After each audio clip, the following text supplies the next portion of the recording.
Now.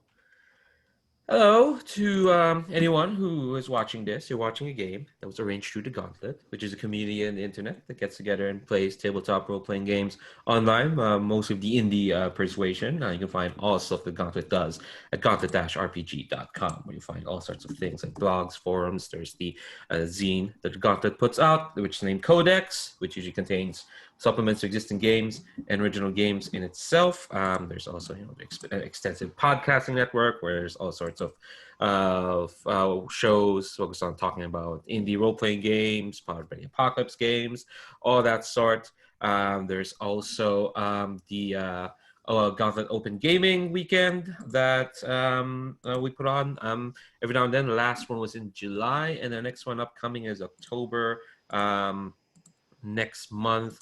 Starting from the 15th, basically that weekend. Basically, it's a way for folks to come in and play all that fun stuff. And of course, there's the Hangouts calendar through which this game and over 100 plus monthly games are arranged. This is our third session. We missed a week, so I'm trying to remember. Yes, third session of Apocalypse Keys, a powered by the Apocalypse game of monsters working for this mysterious division and solving mysteries, trying to reach out to each other, trying to hold back the apocalypse while trying to figure oneself out. It is a game by Jamila R. Najadi. You might remember them from such games such as Once More Into the Void, Balik Bayan. My slipper went there. That's not the name of the game. That's just the noise that my foot has decided to make. I don't know, my slipper went there. Seems like that could be a jammy game. It's some kind of weird fairy tale thing or something like that. Well, they usually have more florid titles than that, like In the Line of Death, the Demon Cries, or okay, they have a game called Shitty Adventures. So maybe, who knows? That's the place where my slipper went. That's the title of the game, right? That's the place where slipper went. I'm gonna steal that idea and not credit Jim. Sorry, I'm kidding. I'm credit Jim. All right, cool. So speaking of which, I do like folks introduce themselves. We're just the players first. We'll introduce characters later. We'll just go from left to right in the character keeper. Just introduce yourselves, pronouns, and if there's anything you want to shout out in the internet, or just a game or anything you're involved with, feel free to do so. I'll start with yourself, Sabine. Why don't you introduce yourself? Okay. Hey, my name's Sabine. I use any pronoun. I am going to, should I introduce my character? We'll save that for later. Just introduce yourself. Okay. And I will also call out that last weekend, I was on a panel, an Austrian panel, and I talked about the PBTA games, and I mentioned Apocalypse Keys. It was an Austrian online con, and people played Jamila games, so yay, Austria. Hell yeah. If there's I'll probably check to see if there's a recording of that panel. But if there is, you can find it down in below. German. In German. Well, you never know. There could be German watchers of this that might be interested in that. I'll still put a link down below. Up next, Jim, why don't you introduce yourself? Hey, I am Jim Crocker. Folks that know me from outside the Gauntlet may know me because I used to be a game retailer back when we were still doing conventions. I don't do that anymore because there are no more conventions to do that at. But you may have seen me online around as Jim Likes Games. I've just shut down my website, jimlikesgames.com. I am, for just kind of general personal serenity reasons, off of Twitter. I'm through approximately, let's say, November 4th or thereabouts. I'm just gonna kind of but if you want to see what I was talking about there, or send me a direct message, I do check my messages occasionally. I'm at Jim Likes Games. I am also one of the folks that's helping organize the Gauntlet Open Gaming event that Leandro talked about. We've got another week or so to submit games. So if you're watching this and you would like to try putting a game in, that'd be awesome. Game signups open on noon Eastern US time on October 1st, which is my birthday. So the birthday present to me is for everybody to go sign up and play a bunch of games on the Gauntlet. I'm really looking forward to that. It's very exciting. I've had some game stuff published in Codex. Trophy Dark scenario called the Flocculent Cathedral that folks are using. I did pretty well in the Trophy Gold contest. I've got an adventure for that coming up in an issue of Codex. And so the Gauntlet's been very good to me. I'm really enjoying my time here. And I do hope anyone that sees this that is not familiar with it, come and join us, please. Hell yeah. I think there'll be a link down below, at least like information on where to sign up for Gauntlet Open Gaming, which I'm really looking forward to because I missed the last two for various reasons. I'm not going to miss this one. Last but not the least, Brandon, why don't you introduce yourself? Hi, I'm Brandon Berlowski. I've written 7 LARPs or so, and unfortunately, most of them don't have had to be put on hold for further runs because people can't get together. Although I have managed to do some online stuff, nevertheless, and I'm a big fan of online RPGs, in particular, especially in current circumstances. Yeah, it's a good way for us to just keep together, and keep connecting with each other. I should introduce myself as well. Hi, my name's Leandro. I use he, him pronouns, and I don't have much to plug other than Gauntlet Community Open Gaming. I've submitted one event to it so far. It's a one shot of Good Society using the Lady Susan PI expansion, which is all about being a murder drama. Not necessarily a murder mystery because we don't know who the murderer is, but it's all about, well, do you want to play it? You want to play it? It's basically Knives Out. The one shot. It'll be fun. The 15th to that weekend anyway of the 15th of October. Again, there'll be a link down below to check all that out. But that's not what we're playing. That's for the future. Today, we're jumping back into Apocalypse Keys. So why don't we do a quick run through of our characters. We'll start back to Sabine. Tell us about your character and the cool things that they did last time. I think I did a cool thing last time, right? I'm playing Shard. They, them pronouns or whatever form they're presenting right at this moment. Shard is the pure playbook and has powers of body and flesh manipulation, so they can turn into pretty much anything that seems interesting at that moment. And last time, to stop a huge, weird carriage, they turned into a wall of butterflies and took over the carriage, basically, with these butterflies. Some of them are still there. So, yeah, they don't actually are totally in control of their powers and what their body is doing. It's weird. They constantly have to struggle to hold themselves together because somebody thought it would be a good idea to do a ritual on them to do something that changed them. It was fun. Yeah. No, it wasn't. Well, though there are times when they're not in control, they were plenty in control last session. They managed to make friends with a death carriage. That happened. Yes, and yeah, and they also made friends with a division agent, right? You call McCarthy. Yes, with an ex partner of yours who kind of used you in something, and they feel really bad about it. Clearly, they do. Yeah, I remember that vaguely. Yeah, you can just check it out. Worry about it. Cool. So at least I'll do a rundown of what happened last session for sure. But yeah, it sounds like that's all we need to know about Shard for now.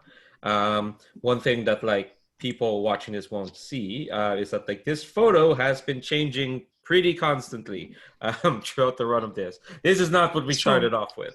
No. Which is great. We started with a Crumbly statue. Now we're butterflies. I think it's the 5th or 6th picture. I keep changing them. I will be sure to highlight now. Now that I say you can't see the ridiculous amount of tabs, but you can see I still have a ridiculous amount of tabs. Close some of those. Okay, so that's Shard. Jim, why don't you tell us about our found? Yeah. Sure. Yeah, I am Anther, who is technically probably genderless, but has it's certainly physically genderless. But because of the way scientists identify the parts of plants and how plants reproduce, has decided that she is going to identify as she, her. She is an anthropomorphic plant creature who was found as a bud, kind of hibernating on the dark side of the moon in the off books 1982 moon landing, where they went to explore, possibly paranormal phenomena on the dark side of the moon, and maybe set up some instruments to, monitor the rest of the solar system and perhaps even the universe at large and stuff like that. But I got brought back from that as a sample of what they thought at first was just a very strange moon rock. Turned out to actually be, an extraterrestrial plant creature who, exposed to oxygen and water, budded, grew, kind of adopted and mimicked the forms of the animal life around her, was raised in the orphanage at the agency, which I should just point out that, at the division, I took the orphanage visit move as a division move. So we can talk about the orphanage when we have some time to do that. But that's where I was raised, is the orphanage at the division. And now I've become a division agent, and I've got, basically I can do stuff that a plant could do that you might expect. The ways in which, I'm vulnerable in the ways that a plant would be vulnerable, and don't necessarily have to worry about certain, biological needs in the way that a human might. I'm perfectly fine submerged in water, right? I don't need to, I don't need to breathe in that sense, but I do need sunlight, and I need some nutrients and stuff like this. I have something that amounts to mental powers that are a function of like pheromones and being to manipulate the flora that just naturally is inside a human body, that you use for digestion, and that just kind of settles on your skin, and the pollen that you breathe in and all that kind of stuff. I can mimic effects that are kind of like, having like Professor X style powers with that. So. And and my dark, the things that what the darkness demands of me is to create an army of mindless puppets, and to meet my cruel maker, who we know nothing about yet. Who knows if we'll get to know more about that in the future. You are kind of like, in some way, towards creating that army of mindless puppets, given what happened. No, don't be silly. Those ghosts completely have agency within my body. I would have to take some kind of action to subsume their actual consciousness. That's true. That would be that. I don't want to do that. Yeah, you made a friend with them. So who's to say you can't make more friends with them? Cool. All right. Last character, Brandon. Why don't you tell us about the? Yeah, appropriate enough. The last. Not gonna get tired of that joke. Apparently. Hope appears to be a 19-year-old young woman, and goes by she, her, because that seems to fit with her appearance the best. She's accompanied by a small orange and white cat named Humphrey.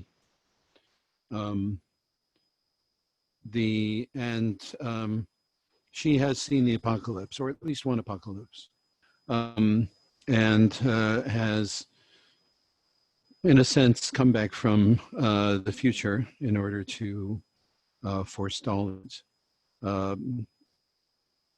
the her abilities have to do with time and with phasing and dimensions, and are intensely scary if you think about them. But Hope is not. It's anything but scary, and she's got a very light, upbeat demeanor for the most point. And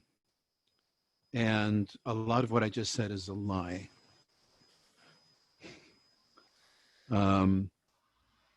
Because, well, Hope's what the darkness wants of Hope is to betray the division and to resurrect her people at the expense of humanity.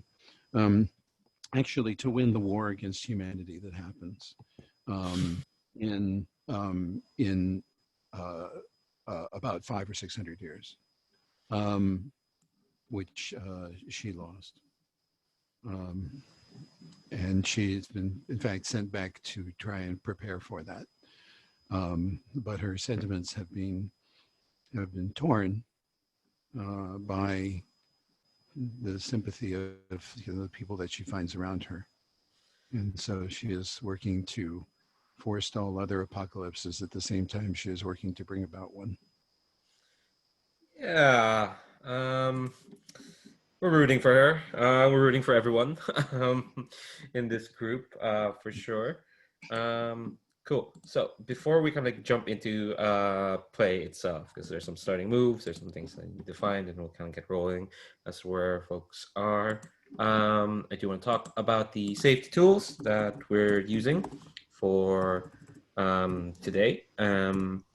Just direct folks to the safety / dice tab. That's at the very start of the character keeper. We have our list of lines and veils, as always. For those who don't know, lines are things such as won't be crossed, won't show up in the fiction at all.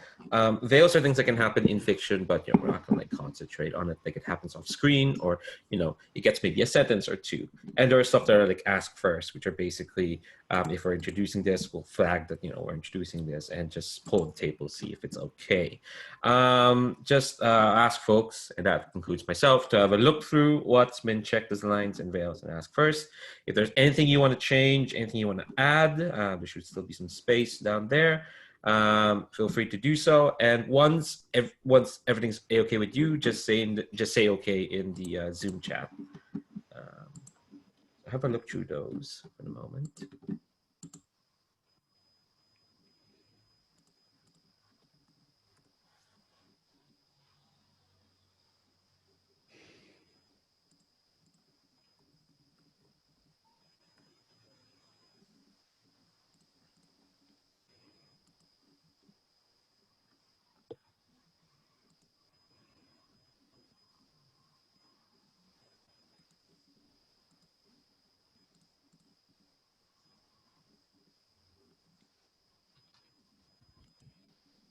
Okay, cool. So the other thing I do want to talk about is the other safety tool that we're using, which is called script change. It's basically like a set of commands that kind of lets us keep a little bit of control on fiction. Think of it as like controls on a remote. So first off is like rewind, which is basically if you call for a rewind, that means we're backing up to a specific point in a scene and doing it over again to avoid whatever issue led to the rewind. And it could be any issue. It could be like a name, or it could be like the tone of a scene, or even just the scene itself. We can call for a rewind, and you don't have to explain what the issue or what issue you have, or why you have an issue with whatever you're trying to avoid. I might have some questions on what issue we're trying to avoid, but if a rewind's called, we're going to respect that, and we'll roll back and try something else. There's fast forward, which basically, if you call for that, we're going to fade to black. And advanced time is needed to avoid, content or elements of play, or just move forward in time a bit.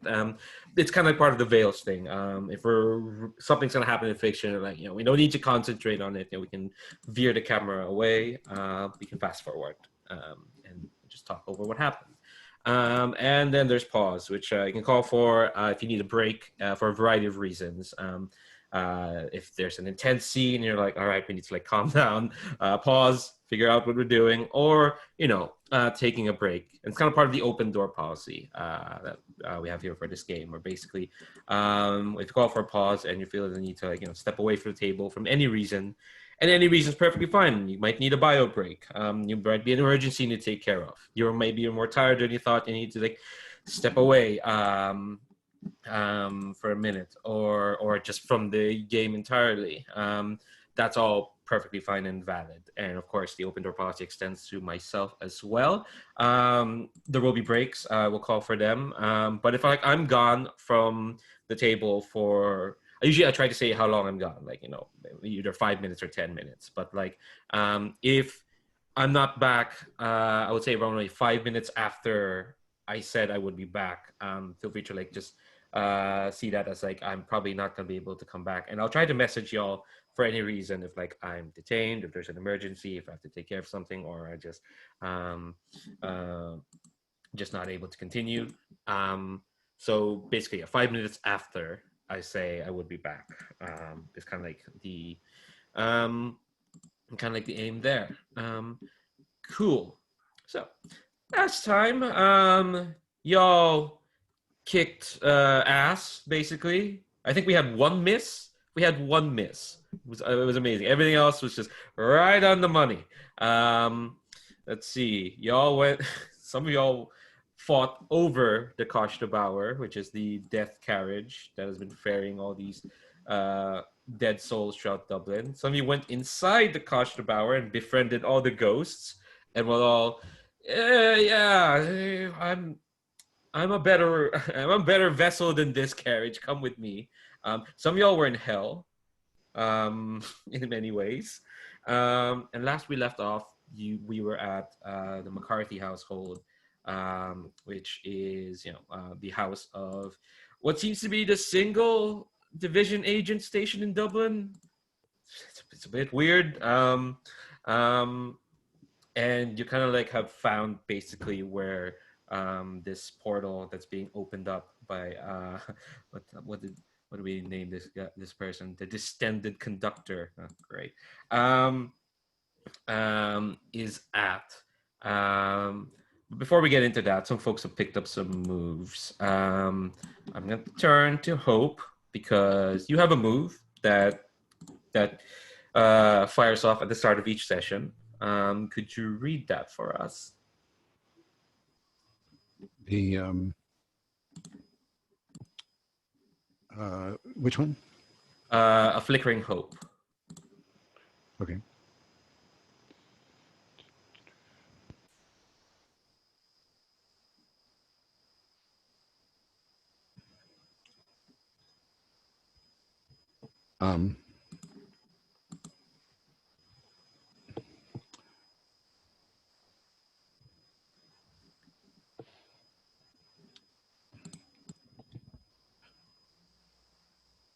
My people have a beauty that I've only ever seen among them,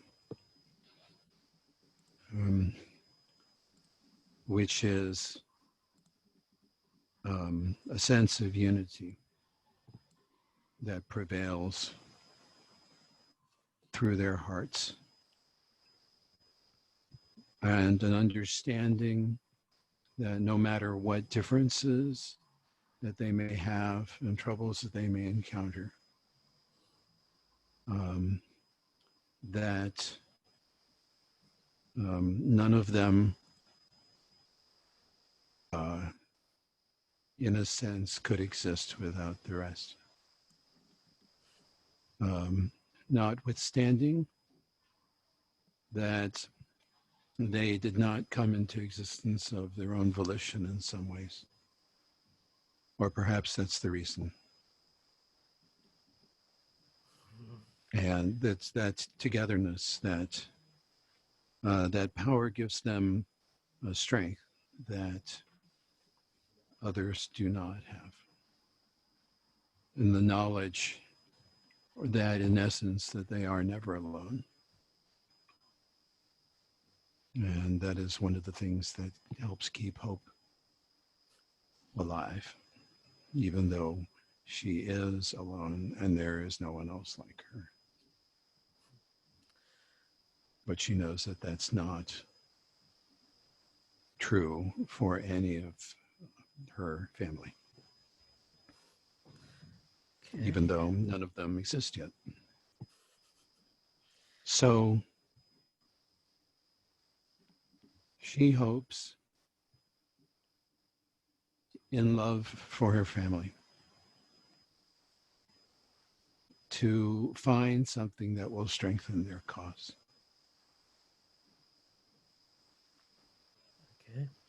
For it is desperate.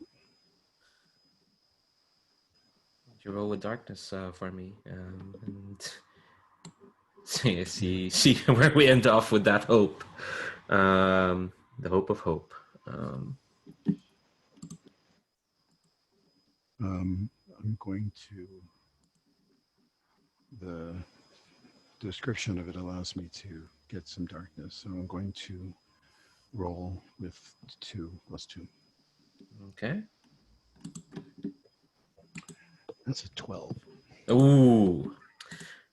Right. Normally in Probably Apocalypse, that's pretty good, but this is the version of it we're pushing it too far, where you want to keep it at 8 to 10. So on an 11 plus, choose one, and the keeper will describe a dark omen or significant complication. So, so you got 3 choices here. You can either describe how a feral monster reminds you of someone from your past, and you get a bond. You can describe what the darkness demands of you, what whispers your heart tells you, and you can gain 3 darkness tokens. Or you can describe the long overture of the apocalypse and how it claimed your people, and you gain a key of the apocalypse. Which, to remind folks, keys of the apocalypse are how you work your way to solving the mystery. You have 5 at the moment, and the complexity of this mystery is at 6. So if you would roll the move to unlock Doom's door, which is the declaring the truth of the apocalypse plans here, you would roll with a -1, because you would because of the because you're gonna roll with complexity. So what are you choosing? I am choosing the last one. And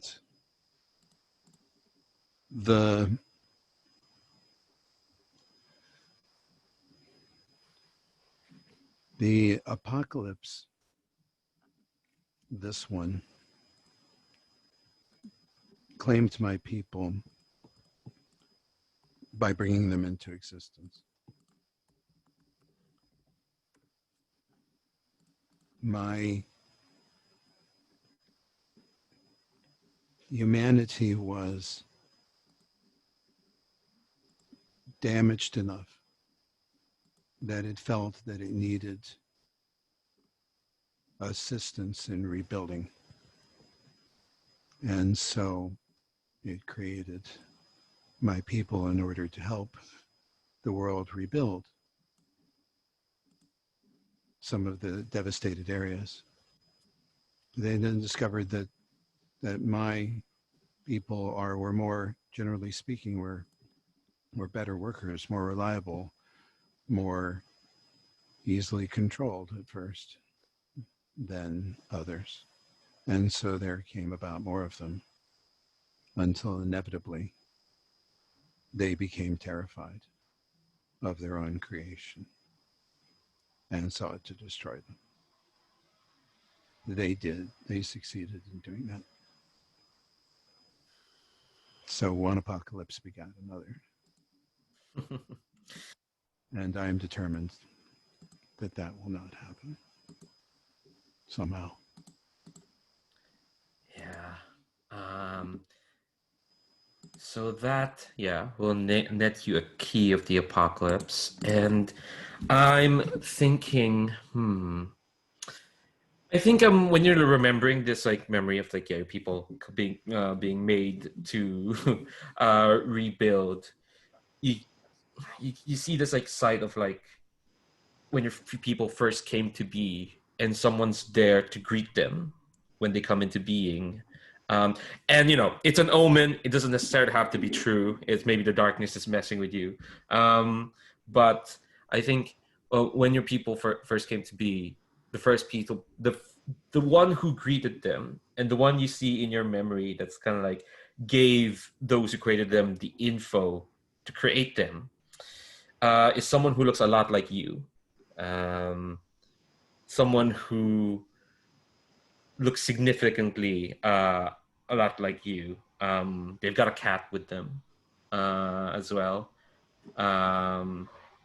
who is also very like, who's also very very familiar. And this kind of collides with your memories of being in hell for the past few days.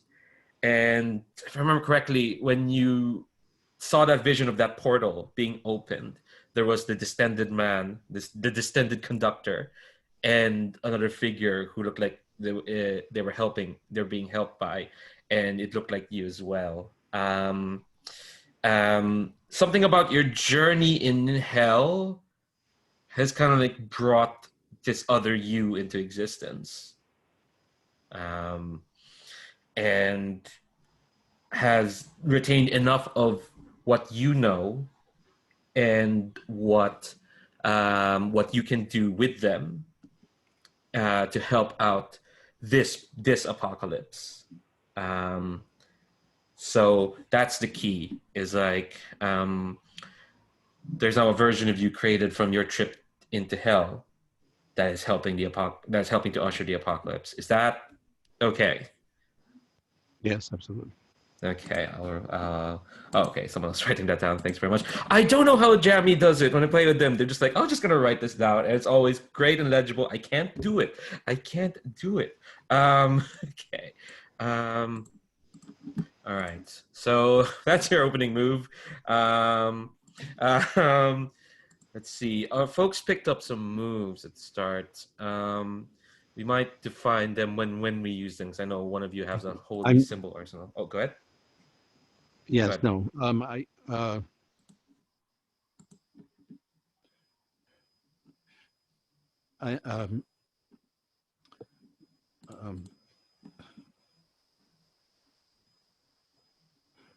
Sabine. Shard. I mean to say.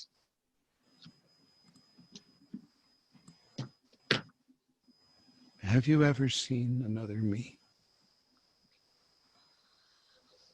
Another you. Why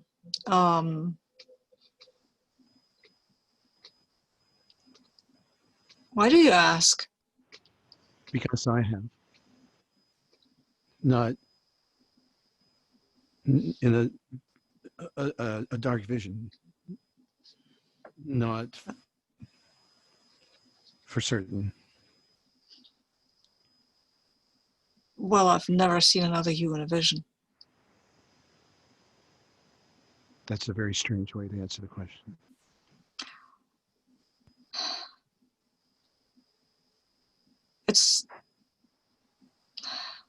Look, I know that time travel is dangerous and weird, and that stuff can go wrong and happen, and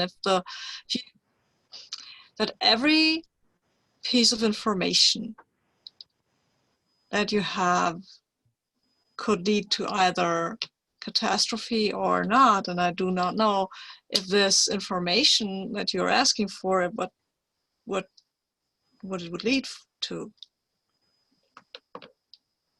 I'm stepping carefully here because I don't know if I should answer this in another way.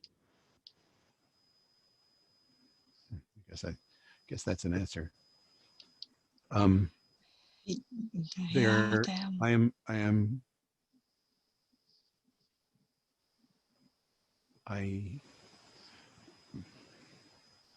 There are two possibilities that there is me here, and they're both terrible. Have you ever thought about the possibility that there's another you who isn't terrible? The trouble is,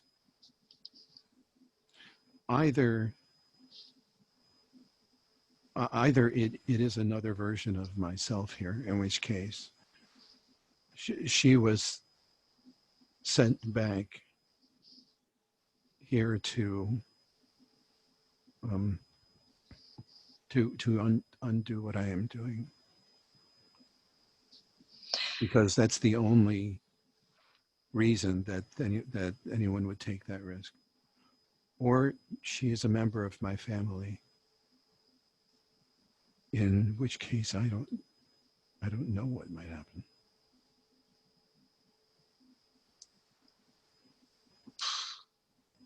Yeah, that's the problem with this whole messing around with time. I'm sorry, but I don't have a choice. I know. I know. My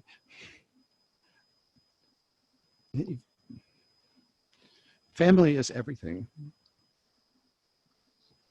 to me. Yeah. And my family doesn't even exist yet.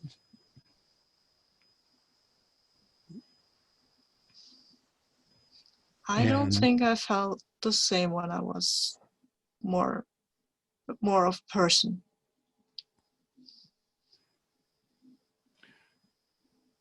No. No. I don't mean to. I don't mean to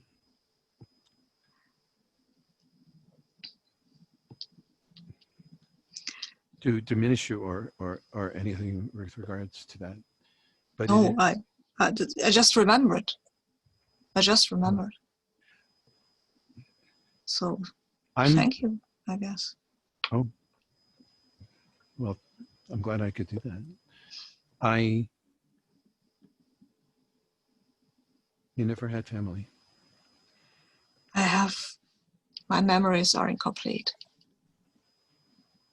So I can't say, look, Hope. Look, I think maybe we should not assume the worst. Maybe I should not assume the worst. No. So and I'm not saying this in order to have you all assume the worst or to despair, but to know that if there is another me here, that just to be aware that that might be a possibility.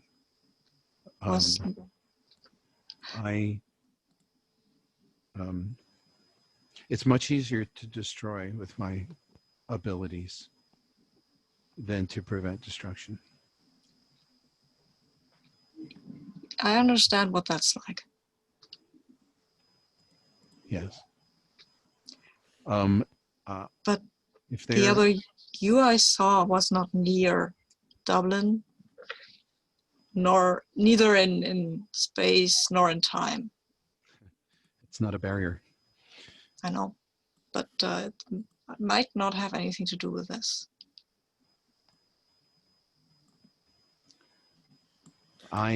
If we do encounter another me, I probably cannot interact with her without catastrophe. So if I don't, that's why.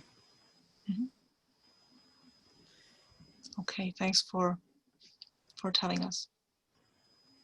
One of you is reaching out for the light, for sure. Oh, yes. Which one though? Also, where is this conversation happening? Are we still in the McCarthy house? Probably right before you're setting off. Yeah, I think so. I will say that Cameron, who Mario's not here, I will say that he's still there. He's talking to Aoife, who just woke up. And square that off for the moment. But yeah, who is reaching out, do you think? I mean, I would reach out to Hope, with telling her that not everything is horrible about her. What do you think, Brennan? Absolutely.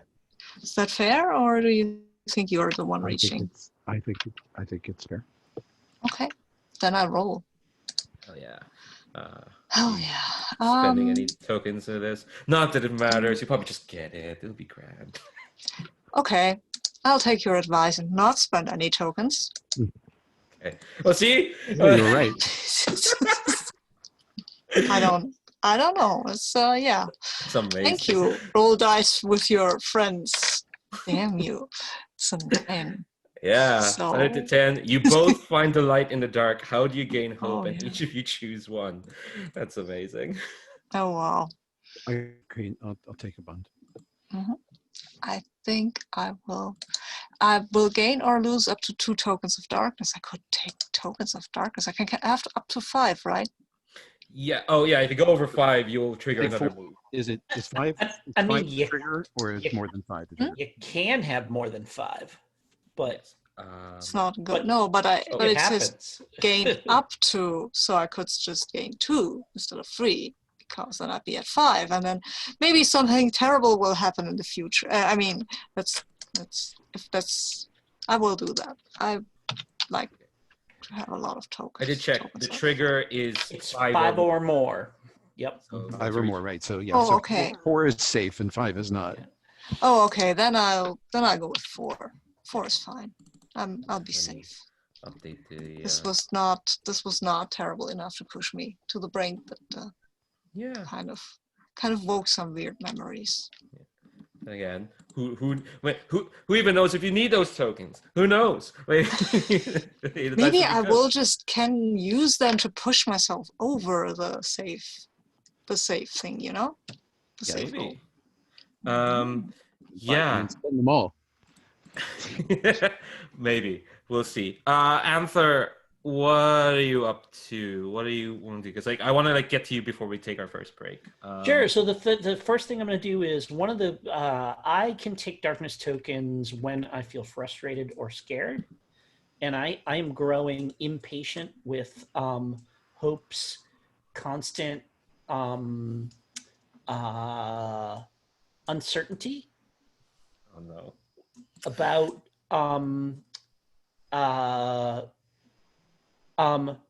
any version of her we encounter. So to Anther, it is self-evident that any version of Hope we encounter is in fact a version of Hope, and therefore we deal with it as if it is a version of Hope. And so lecturing us about what's her and not her, and all that kind of stuff and everything. It's like, yes, we get it. We will deal with you as we deal with you when we encounter you. And so so Anther kind of listens to that, and then kind of turns and walks away, and I'm going to find let me just make sure, it's been a couple of weeks since we played, so let me make sure I know who I'm talking about with our NPCs here. Nicole is yes, Nicole. Yes. Nicole. All right. Okay. So I'm going to go find Nicole in the other room or upstairs or wherever it is she is. Yeah, she is in the living room. She's opened up a rather old map of Dublin. Was kind of looking through those, and she kind of looks up and sees you. It's just Anther, right? Yes. You want something? Yes, I seek your assurance that you will accompany us on this mission rather than abdicate your responsibility and leave it to your offspring or hide in the shame of your failure on your last mission with Shard. And I'm kind of, getting up in her face and kind of looming over her, and, there's a little bit of crackling in my, as kind of some of the leaves and stuff are sort of kind of almost kind of I've almost got like a snake, a cobra does that neck flare thing. I've got a little of that going on. I am mimicking some animal kingdom dominance behaviors that I have witnessed on her. And so I think what I'm trying to do here is to unleash the dark to enforce my will on her. Ooh. All right, cool. Go ahead. Because So, initially yeah, she's when you standing her ground, but go ahead. got it, when you unleash the darkness within you to enforce your will on someone physically, socially, or emotionally, roll plus darkness. I'm gonna spend 2 of my 3 tokens that I got here. Put me down to 1. And if it's cool with you, I've just got my regular dice that I like to roll in front of me here. Go See ahead. what we end up with. So that is 7 plus 2 gets me to 9, right in the sweet spot. Of course. Of course. You wield the darkness with precision. There's the 4 and 3. All right. Well, and also like I also feel like kind of I've been given enough levers to pull.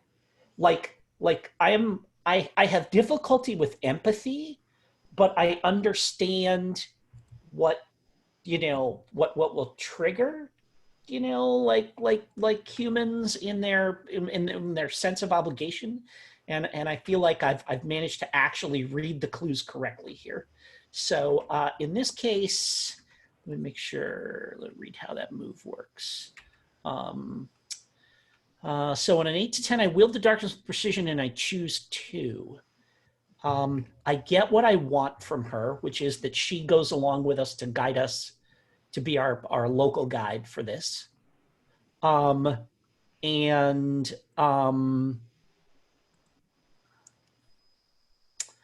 I avoid reprisals, harm, or cost. Which is to say, and explicitly, I view that as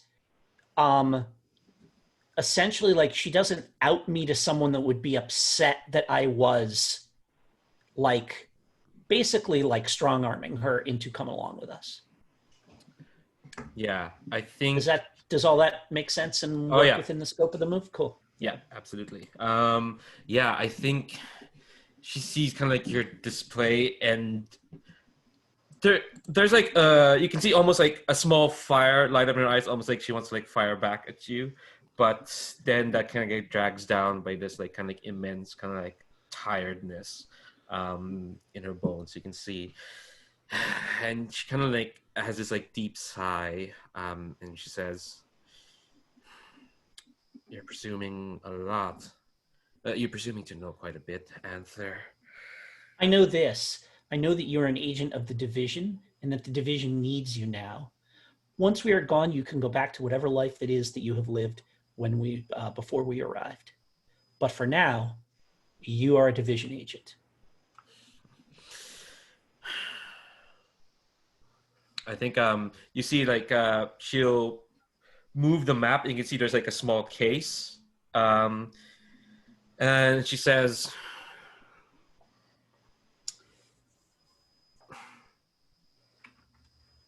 "Whatever life I have, Anther, is limited compared to most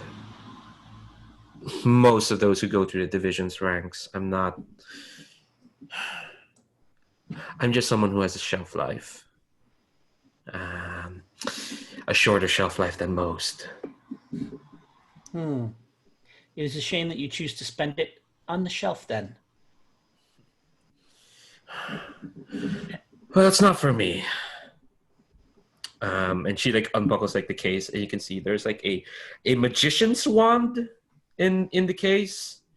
It's a bit okay. It does get dusty. The case is dusty, but like magician's wand is there. She picks it up, gives it a wave, and it turns into a revolver in her hand. Let's say I'll come off the shelf, so to speak, if that's what you really need. But once this is done, like you say, I'll go back to my life, which is making sure that whatever the division wants, it doesn't extend as far as my daughter. They can take me for all I care, but they can't take her.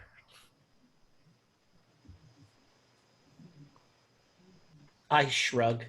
Not my concern. Cool. I mean, sorry, I don't say that out loud, but I just give like an indifferent kind of a, like a shrug of one shoulder, and say I will tell the others. And I'll, yeah, go ahead. Yeah, I think she'll just wave the revolver back, turns back into a wand, and would just kind of like make us say sardonically, like, you know, do you have any hobbies? You could do with some hobbies. Make you seem less intense. And I stop, and and as I'm leaving the room, I just say, perhaps intensity is my hobby, as I leave the room. I think she just jumps back. That's not a hobby. That's a mood. And I think we've been here for like an hour ish, so we'll take a break. There, if that's okay with folks. Yeah. Let's take 10. And we'll be back and we'll see. Yeah, we'll see where these monsters go. Maybe we're off to, Perfect. yeah, cool. So be back in 10. Okay. We're back. I guess we're just you got a location. Let's just take you there. I think. Well, actually, I should ask this. There's Aoife's van, which Nicola's gonna drive, or there's still the Kosh de Bauer. But I was wondering about that actually, Shard, since that move you use says they're entranced with you for now. A full breakfast slash a full brunch has happened since. Um, um, so that might not apply anymore. We What do you had think? a plan to find. I think we had a plan to go to hell and confront whatever is running the coach from there.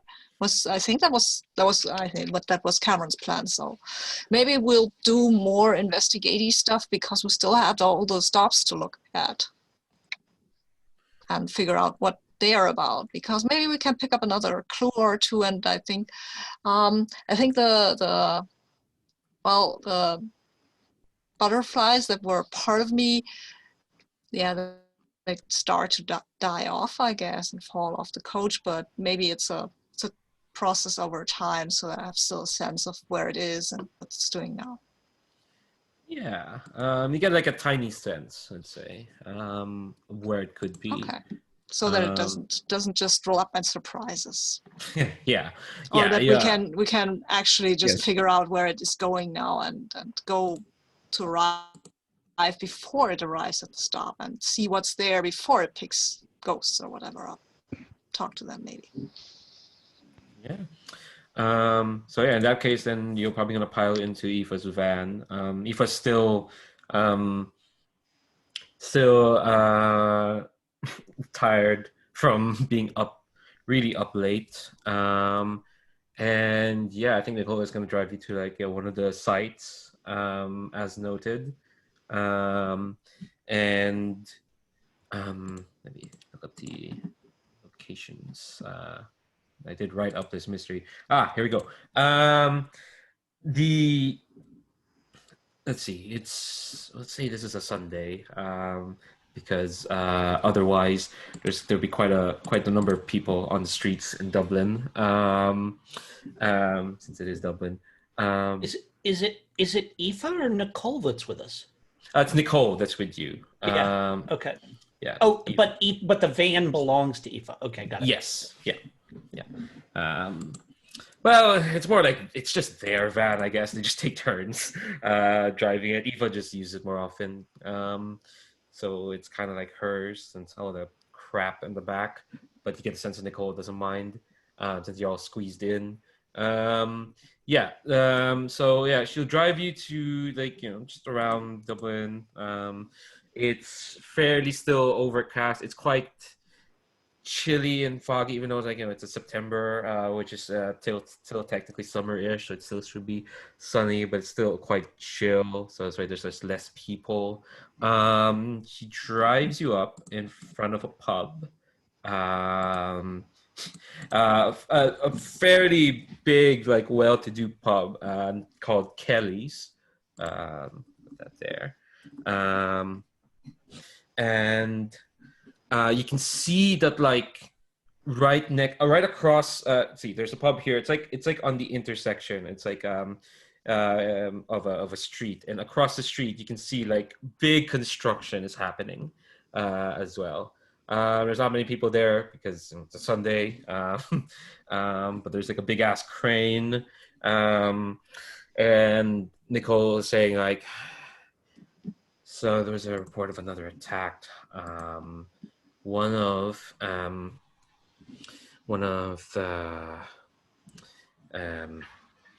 the some player in a band, her name's Julia, was attacked here. She was just waiting for a bride, apparently, after a gig, when, well, you saw that carriage, it disengaged its ghost. And the thing with the Koshter Bauer is that, like, when you put certain kinds of ordinary living souls near it, it kind of tends to disrupt its schedule. I don't know what it is about you folks that meant you managed to get in, but most of the time, these ghosts, they kind of they don't act right when confronted with other living souls. I think you can see that Kelly's is close at the moment, but Nicole doesn't really. Oh, good. When you say attack people, what did they do? Did they throw stuff at them, or did they yell at them, or? Well, I mean, they tried to get them to go into the carriage. Okay, that's weird. Yeah, it's not really the most pleasant experiences I've heard. Although she gives the three of you a look, because some of you got into that carriage. Although some folks have an easier time than others. But yes, this is the most recent attack that wasn't in the crow's foot. Julia usually works around here, but I think like at this point she's kind of like getting out of the van. It's kind of like gesturing like y'all to like get out of the van as well. Just standing around. And again, it's a Sunday, so like maybe like one or two people, but you don't have your alligator friend, and you do have a plant person there with you, so it might be noticeable. But we'll say for the sake of it, not many people in the streets. This is why the division sent you here in the weekend. So I think one thing about me that I don't know that we've necessarily established is that I don't have the kind of like tics and fidgets and all that kind of stuff that a regular person would. So when I'm just standing still, like I look like a plant, because I don't like, there's no, like I don't blink, I don't breathe, right? Anything, like I just look like a plant shaped like a person, kind of uncannily so. But if I'm not actually doing anything and I'm still in the way that, like a tree is. I might get moved by a breeze or something like that. But and I wonder about the number of times, when we've gone on missions and you guys are just like, okay, stand still, so that so that like, and you're just like, do nothing but a tree here, kind of thing like that. But yeah. So I say, perhaps I will ask the ghosts themselves. Okay. A moment. And I say, a moment. And, I go still, and, maybe like a little bit of a scent of like, something a little darker and kind of moldy kind of starts coming off of me. And I will reach into my consciousness where I have got those spirits kind of kicking around in there. And I will ask them. I think there was actually like a specific ghost that we had a name for, right? Yes. We just call her the businesswoman. Yeah. Right? Yeah. She doesn't actually really have a name. Okay. So I think, like whatever in the comic, like we see me standing there across from the businesswoman, the spectral shape of the businesswoman. And I say, my My mortal friend, my fellow agent informs me that the presence of the living causes you distress, and that might be the reason for the attacks. Can you verify the truth of this? Is there something about your current state of existence, which causes you either physical or emotional psychic discomfort around mortals still in possession of their physical bodies? It sounds like you're grasping for keys there, my friend. I am grasping for keys. I've got one darkness right now, so I'll go ahead and use that. And got my dice. 9 shown on the dice plus 1 is 10. That's amazing. I want to see how this y'all keep this streak going. Cool. So on an 8 to 10, you uncover a key of the apocalypse. The keeper of the doors will tell you what it is. I think the businesswoman just kind of like sighs. A lot of sighing. Sighing NPCs. She looked for a moment. She looked pleased to see you because again you're talking to her, but then she just looked a bit uncomfortable and a bit embarrassed. And I'll say like, well, you have to understand, it's an impulse. It's not something that it's not really something that we're in control of. When you're on the Kosh Bauer, when you're like out of quote unquote afterlife, you're aware of it in a way that you're not when you're on the other side. You're keenly aware that you're in between and not where you're meant to be. And well, when placed either in the living or in the dead, well, when you're placed in where you're not meant to be, like I'm meant to be dead, right? All of us with you right now are meant to be dead, but when we're placed in the context of the living, that says to say outside the carriage, outside where we are with you now, it's like stepping onto the sun. It hurts, and you try to latch onto the closest thing that's like you, and that's usually other people. But you are incompatible. I'm dead. I'm not living. It's as simple as that. The Kosh Bauer would appear to be some sort of interstitial space between the two ways of being. Yes, well, it was made to be like that, right? Someone must have had an idea when they were making the thing. Not the same idea that whoever made humans or souls. Apparently, once you're dead, you can't really go back to living. Or at least not that kind. I'm not sure I want to test that. This sense you have of souls, do you see it in me? Do I have a soul? I think she looks a bit uncomfortable again, just kind of like looking away, even though like in this liminal space, what is she looking at? She says, it's not a soul. Well, I can't just say that because, well, I know how to balance a sheet. I know how to make numbers go up. That's what I used to do. I'm a businesswoman, you see. I've had some time to think about this, and when you came into our orbit,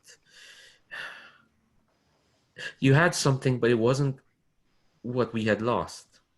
So we didn't feel the same urge to bring them in.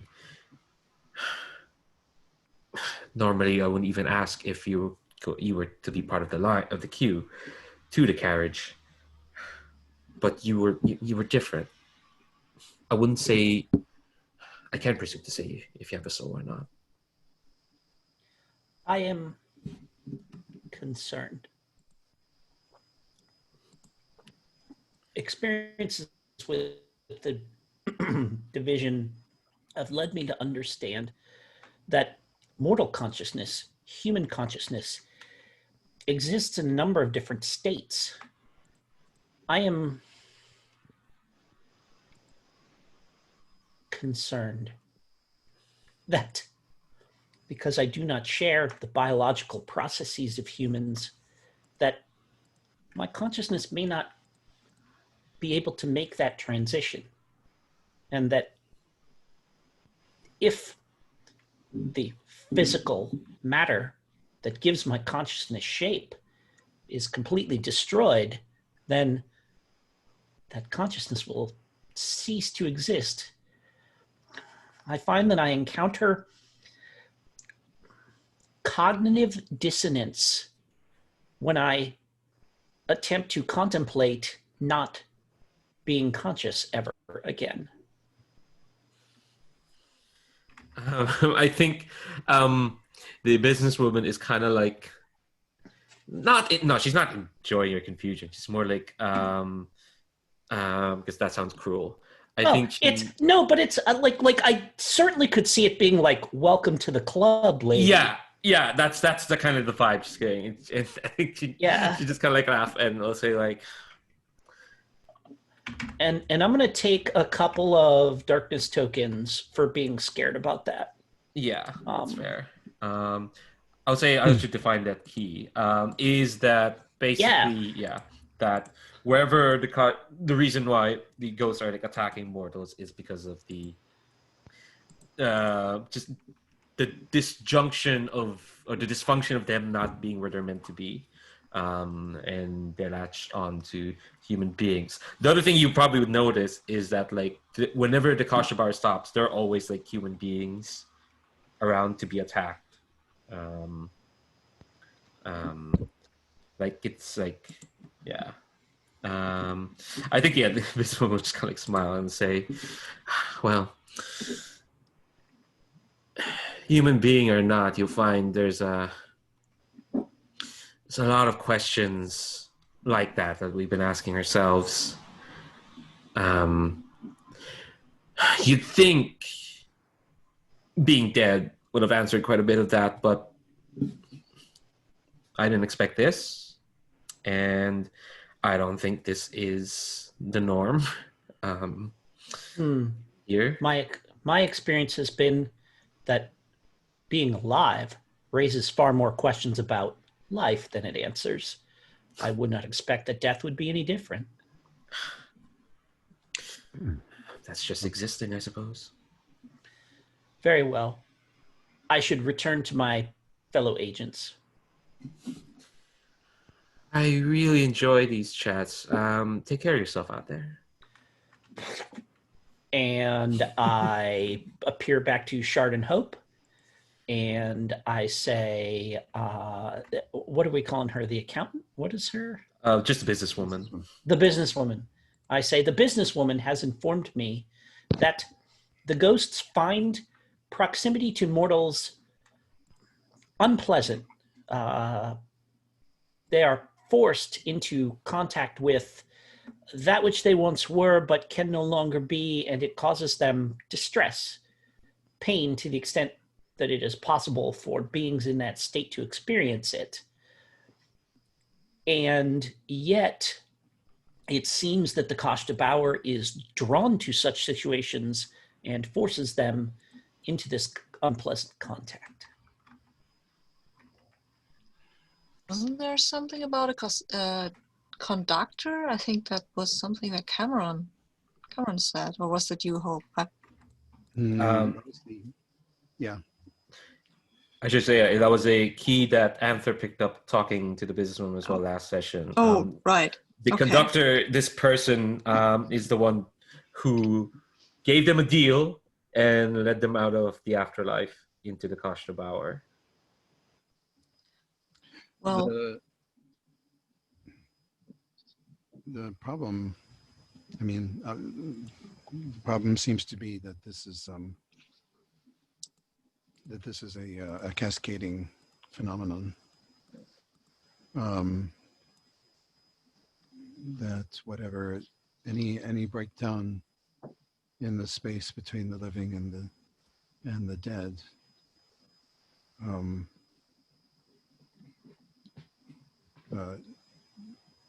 tends to build upon itself and cause more problems. Something's deliberately breaking that barrier down, and the attacks are just an epiphenomenon of that. Just before you get into more theorizing about what happened, this is kind of like how the mystery works, because there's no solution to it. There is a move called Unlocking Doom's Door. When a monster is ready to declare the truth of the apocalypse's plans here, say what it is, and roll plus the number of keys found minus the mystery's complexity. You cannot use bonds for this. So right now you have 7 keys. The complexity is 6. If you roll this move, you get a +1, and you can't add darkness tokens to it. And basically, once you roll that move, you kind of come into the end game of the mystery. That's kind of like how mysteries work.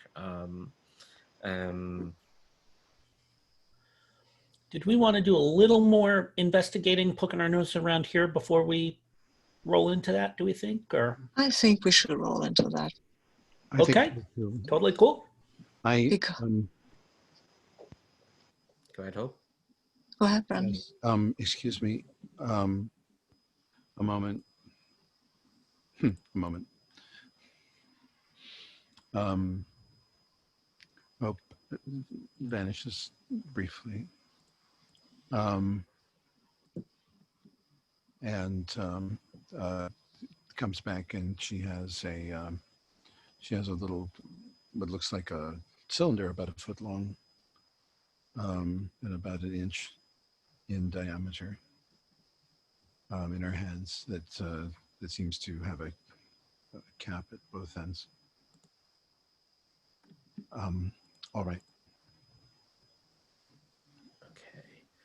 All right. So I think that a solution to the mystery has been declared. That someone's trying to break down the barriers between death and the afterlife through all these like attacks and whatnot.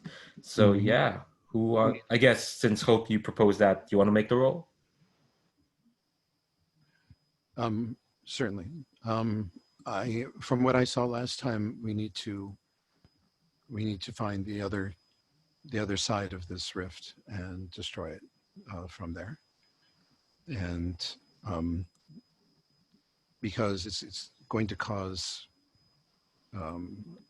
unpredictable effects when we do, and we don't want that to happen here in this continuum. In the other place where people are already dead and such like that, it's probably going to be less. The catastrophe will be lessened. I can't say negated. But here we go. Let's see if I can find it. It's in the basic moves, Unlocking Doom's Door. You're gonna roll with +1 since you have 7 keys. Ooh. Oh man. Of all the times for a roll to fail, it had to be this one. It had to be this one. All right. Amazing. That's a 6. And you can't bump it up. You can't with bonds or whatnot. This is just it. Okay. So on a 7-, the monsters have missed something vital, and the keeper of the doors reacts. Every monster takes 1 point of doom. Okay. Okay. Okay. I think you have the cylinder and you're like, you're ready to go. You kind of declared like, yeah, what the mystery will be. I think you hear this loud keening. Actually, no, not keening, but like you hear like this sudden cacophony of like metal reshaping itself, and the crane that's like next door its big hook starts to like swing and like smashes against your van. And Nicole is holding on for dear life, and I think everyone's still in the van. But the the crane starts to drag the van towards like the construction site, and as you're going, the metal of the construction site is kind of like, and the rebar and the concrete are starting to like reshape itself loudly and grindingly around you. Um, um, Nicole is like she's still conscious but barely. She's got like she's bleeding from the head. She's trying to like reach for her wand revolver. And and as the crane drags you into the construction plate, it is reshaping itself into like a portal. And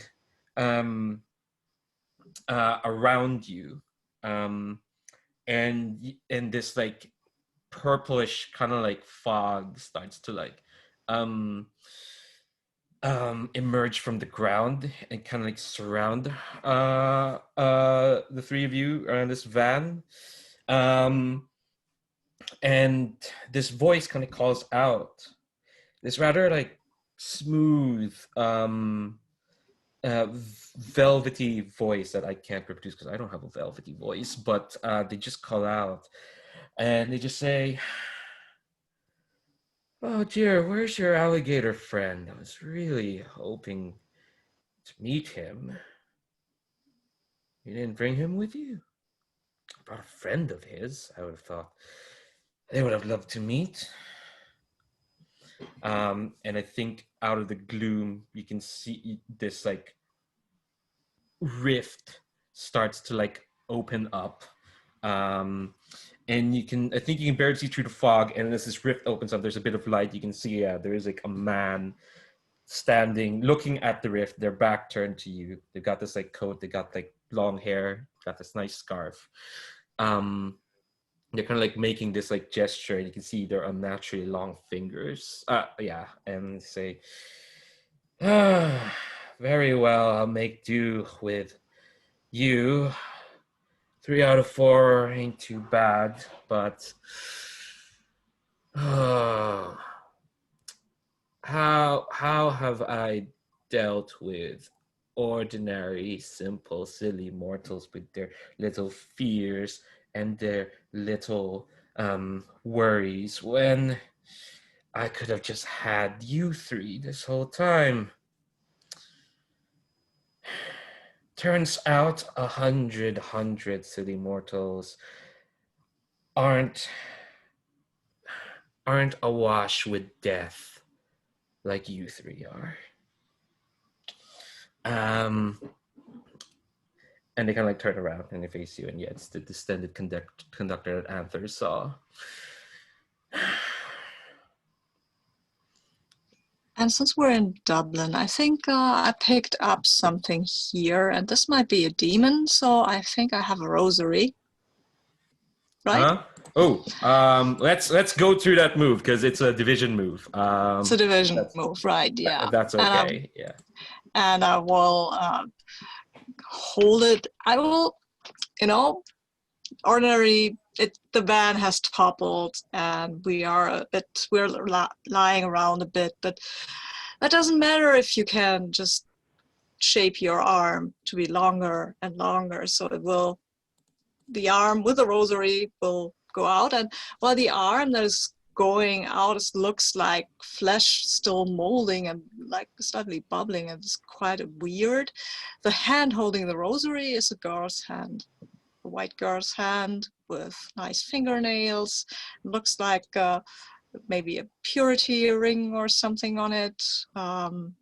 And Shard holds the rosary against the demon and says, there are powers that will protect us from you. And some of this purity resides in this rosary, and you cannot pass while I hold this. All right. So, Yeah, I kind of want to. There's some questions with the Holy Symbol Arsenal. I kind of want to ask them. Let's ask them now, and then we'll see if this move works. Okay. You don't need to answer one of the following questions because the division curates a collection of certified holy symbols and assigns them to agents as needed. If you want to deep dive into this move, listen to the Hard Move podcast if you want to do that. Jamie was on that to talk about this move specifically with Sydney Occurs. It was a great chat. But yeah, which one of those questions you want to answer, at least for now? I think for now I would answer what makes this arsenal fallible. I think what makes it fallible is that you have to at least kind of that the powers, no, that if you don't really believe in it, or if you don't really believe you are worthy of it, then it might be flawed. And I don't know if the demon is able to detect that, but well, I think at this moment, Shard remembers that at least at one point they prayed to God, and it felt like something real. So right now they still can hold the arsenal, but it can the rosary, but it can be a faith. Shard's faith is the weak point here. Okay.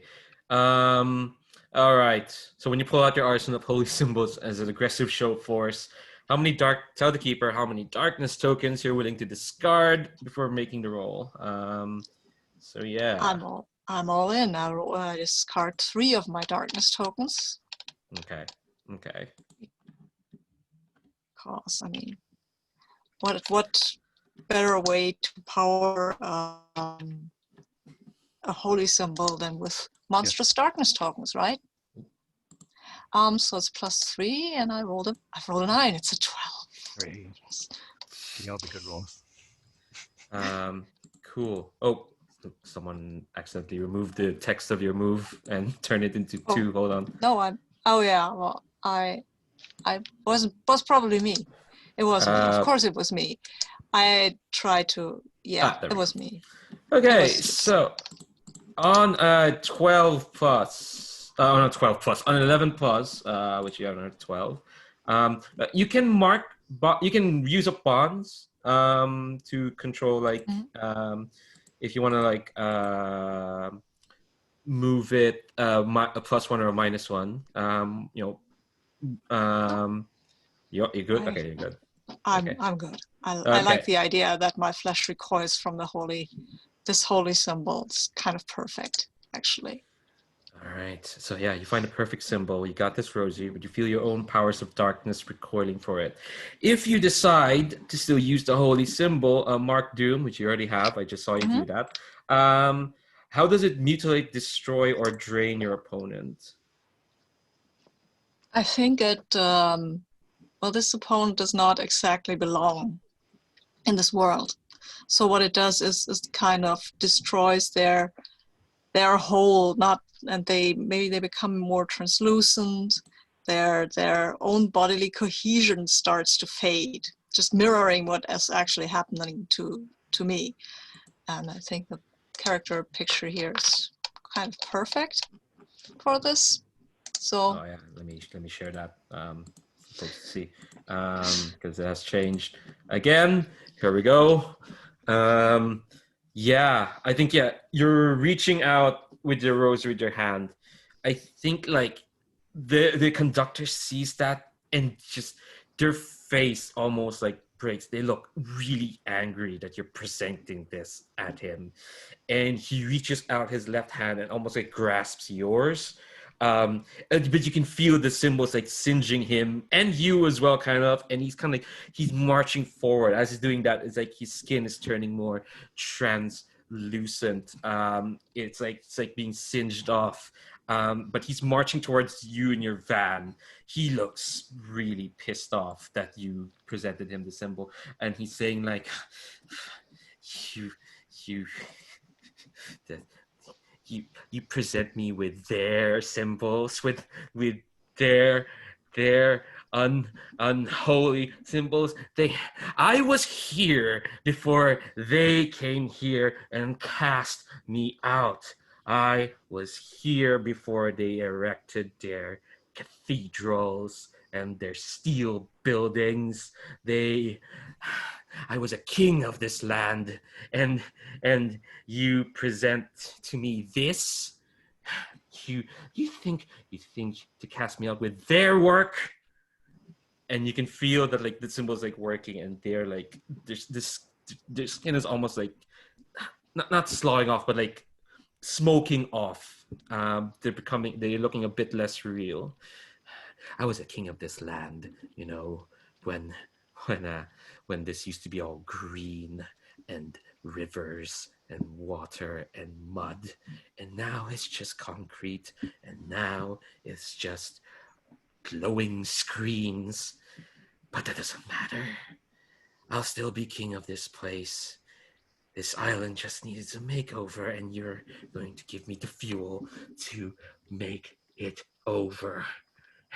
And I think like he's almost like crawling on top of the van, and he is smashing through the glass. But it's harder now because his hand is less real. Yeah. So while this is happening, I'll turn to either Hope or Anther. Actually, we might take another break as we've reached another hour, if that's okay with folks. Can we like we're at a point where we'll lose momentum, I feel like, if we just stop in the middle of this. So yeah. Okay. Yeah. All right. Cool. Let's see. I'll turn to Anther and then Hope, because I'm just thinking in terms of dice rolls. Yeah, Anther, how you doing? Yeah, I am. So like if he's kind of smashing the van is kind of like whatever, like thrown down into the construction site, kind of crushed up is what's going you're on? kind of like right. You're in the middle of a construction site, which is reforming around you into the portal. But you're down on the ground for sure. Cool. So I mean, I'm just gonna kind of sort of grow out through the shattered glass, just sort of kind of popping limbs out through it and everything, kind of distending up to where I'm then I'm kind of looking at him, and I say, you are king of nothing because you have no subjects. In order to be king, you must, it is not enough merely to claim the mantle. It must be granted to you by someone. And your subjects are angry with you. And I will, kind of just for a moment, turn to the businesswoman and say, he is weak. Now is the time to press your case, to essentially, he's weak. Now is the time to let him know that he does not hold sway over you. And I'll let them loose on him. I think like to make that bridge, you will have to roll. It sounds like an Unleash the Dark. Sure does. Yep. Yeah. I think that is correct. Yes. So I've got 2, so I'll use both of those. Put this here. Rolled a 6, which gets me to 8. I wield the darkness with precision. I'm going to get past his defenses and inflict a condition. Mm-hmm. Yeah, hell yeah. And what's the other one? You got 2. Expose a weakness or flaw. Ooh. I think they're still clinging on to Shard. There's a hand and their symbol. You say that, and they're spitting mad that you're rejecting their kingship, and they're saying something. They're gonna say like, I, I, I was a king, and I'm taking it all back. And but before he can like react, what does this look like when you kind of like let your ghost friends? Oh, absolutely. The way that it looks like is because like what I said is they kind of like those mushrooms on my head are kind of in the forms of their faces, right? They split. They split like a mushroom that is like releasing its spores, and like clouds of spores, kind of like vaguely in the shape of those faces, all swirl up around and start to just kind of like all swirl towards him and all around him, and maybe he's breathing some of them in and trying to swat them away and stuff like this, but they're definitely there all, they're now kind of swirling all around him. Yeah, and I think that's enough to like make him like let go of where he was holding on to Shard, and he now looks like less real, a bit more transparent. I will say mechanically, the way antagonists, harbingers of the apocalypse work here, it's kind of like a masked villain. I presumed that when I chose to inflict a condition on him. Yeah. So you're getting there. The other one you chose to expose what I was doing. So yeah, and um, or a weakness or flaw, which hopefully Hope is lined up to take advantage. Yeah, I think. Okay. I think I know what the weakness or flaw is. Oh, go ahead. Go ahead. He is entirely engaged with them. And so he's not paying any attention to the portal. Because Hope has appeared behind the portal and is holding the cylinder in both hands, and the cylinder starts to glow and the portal energy starts to waver. Yes. As Hope is collapsing the rift into the dead dimension and away from the lifeline. Hell yeah. Yeah. Sounds like Be the Monster to me, right? Yeah, she's being the monster. Trying to collapse that portal. Go ahead. Let's see this. Oh. Go ahead. All right. I'm going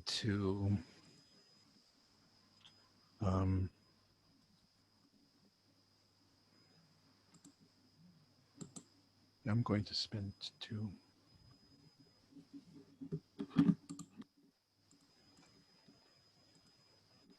Ooh. I'm going to pull that down.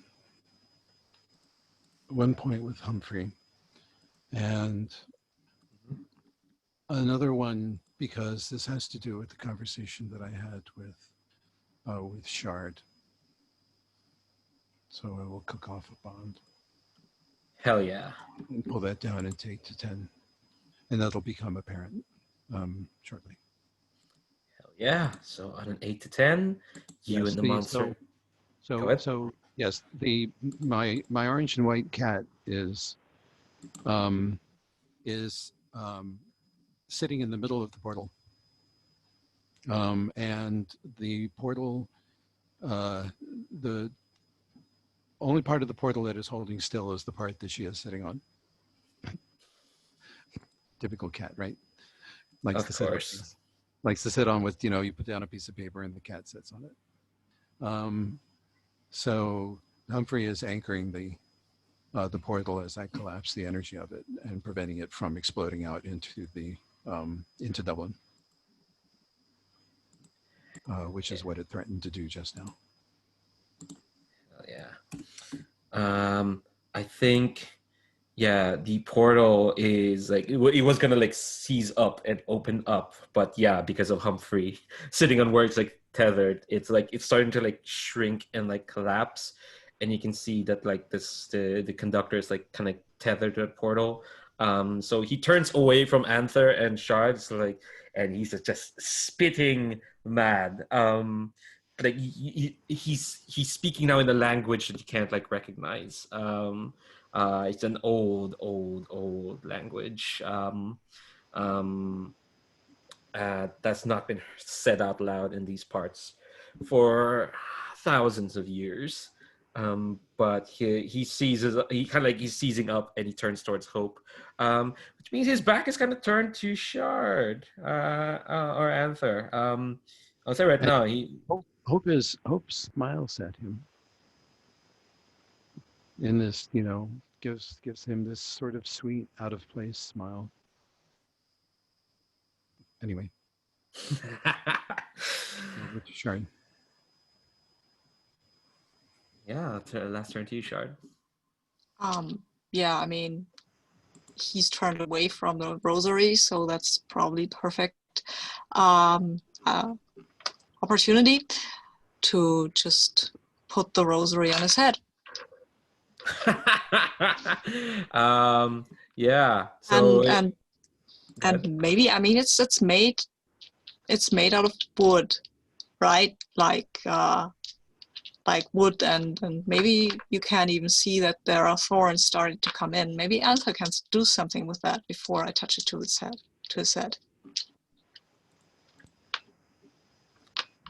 It's all, maybe it transforms into a crown of thorns. Yeah, that was my thinking. So you can do something like that, right?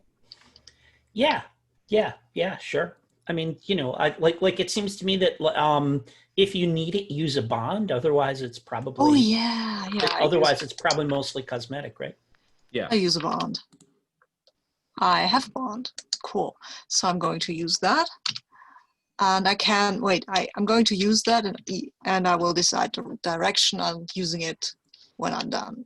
What should I roll here? Is that you still Unleash the Dark?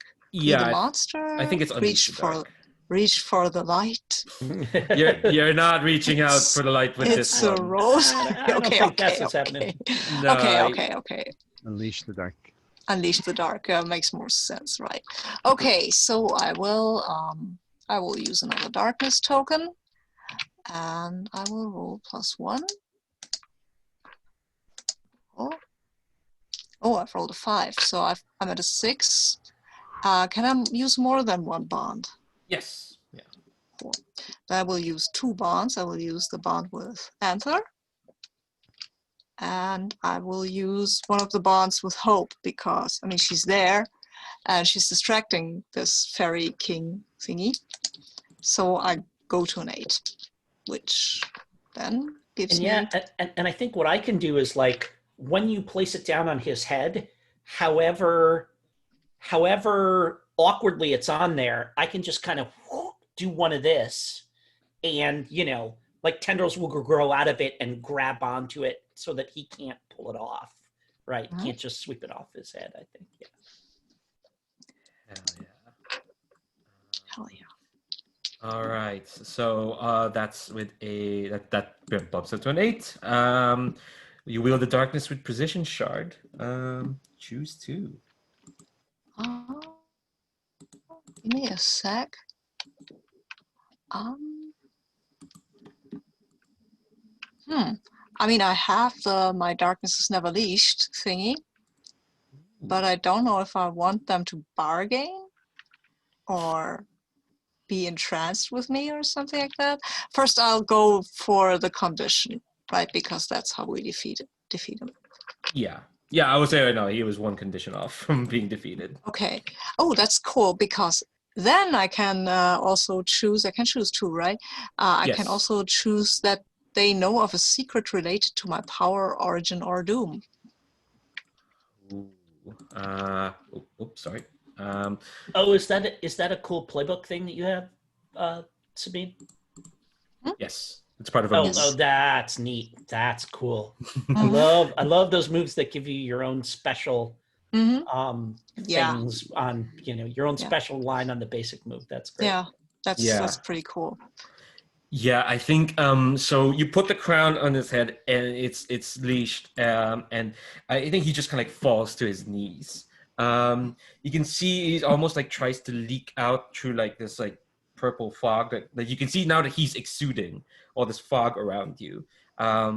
But then that kind of gets halted because Nicole has come out of the van and she's got the wand and she's actually proper waving it. I would say, it's a magician's wand, so it looks absolutely ridiculous. But she's kind of like waving it. She's holding her arm. It's a bit hurt, but she's making sure the fog doesn't escape. And she's kind of like falls down to his knees.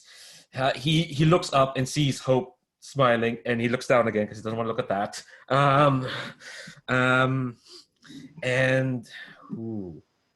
they know of a secret way to power, origin, or doom. And he is like panting.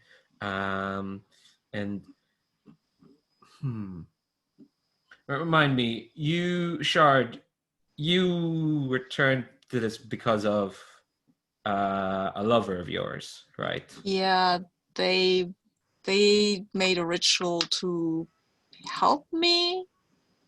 I think that was the motivation, to help me do something, and then instead I became barely containable. What was your ex-lover's pronouns?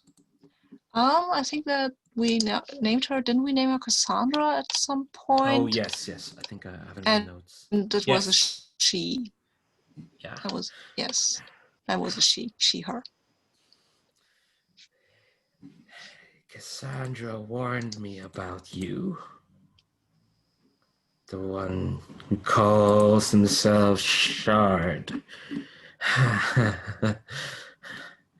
She said you were an experiment. Well, nice to meet a fellow experiment, Shard. And as soon as he mentions that name, I will my hand will fall apart around the rosary, just like kind of dissolving. The rosary stays on him, of course, because Anson anchored it, but anchored. If they're anchored. Mm-hmm.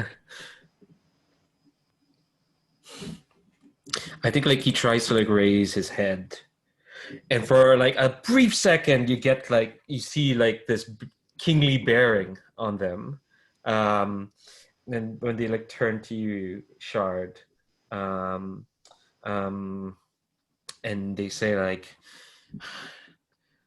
"You're Cassandra. Our Cassandra, she's a curious one. She wants to know so much. She wanted to know if she could resurrect an old story. And I think I failed her in that regard. With you,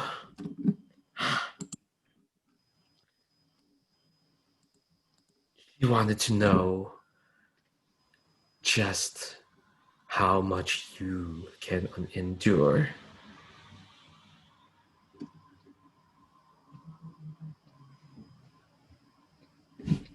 I think I'll run. Yep. Seems pretty reasonable. I think I'll just break away and run. Okay. Oh wait. Okay.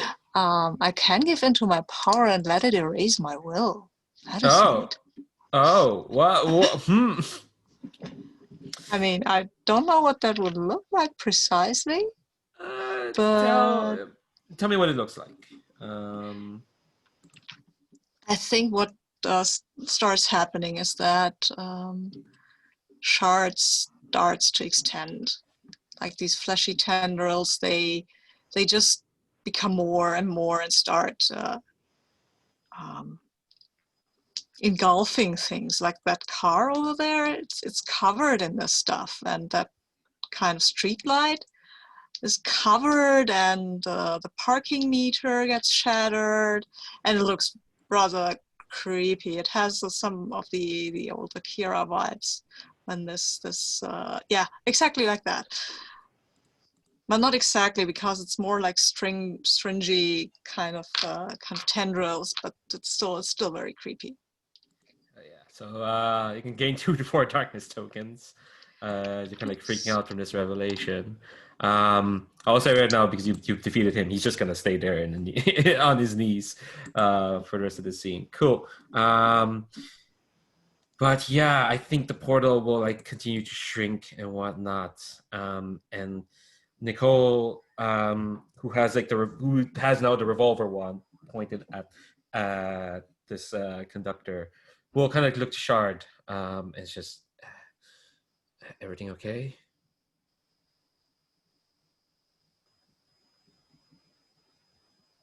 Yes.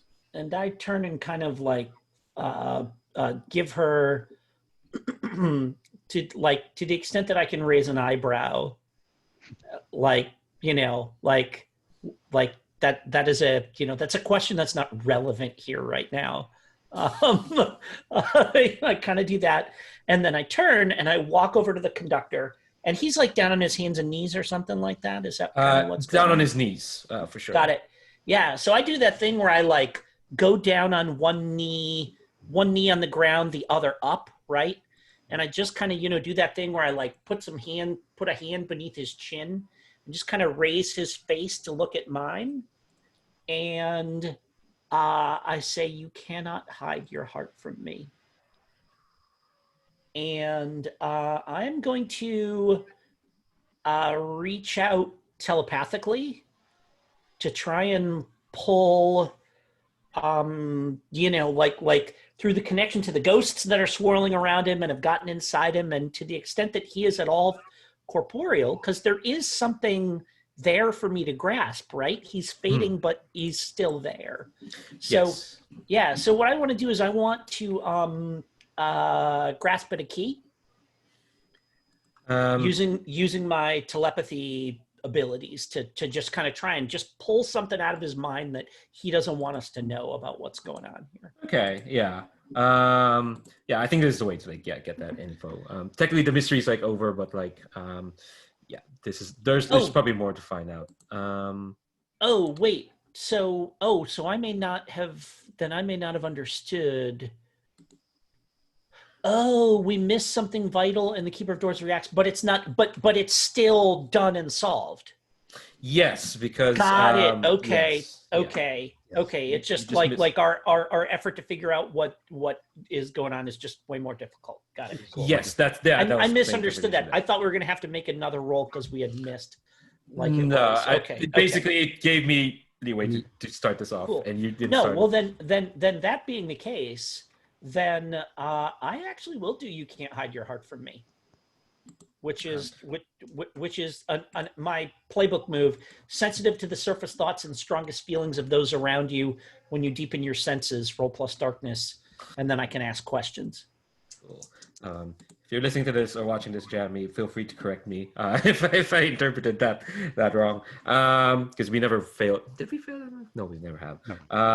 But yeah, go ahead. No, like in Brindlewood Bay, if you miss, it's the wrong solution and you have to try again. I think is my understanding how that works. So, anyways, yeah, the difference here is it missed something vital. So my assumption is just like there's just a hole. So I got 6 on the dice. Hope is right there. And so I think I'm going to spend a couple of bonds with Hope, because I think like whatever Hope, like what is the sound or feeling that just we all know that portal is closed and it's closed for good. What is the feeling? Yeah, like even if we weren't looking, we would know. Oh, okay, she just closed the portal. So that like he's gonna sense it whether he's looking at you or not. He'll know. Oh, absolutely. That is closed off. Yeah. Yes. Well, it'll sever the connection between this particular hell and Dublin, and what you would feel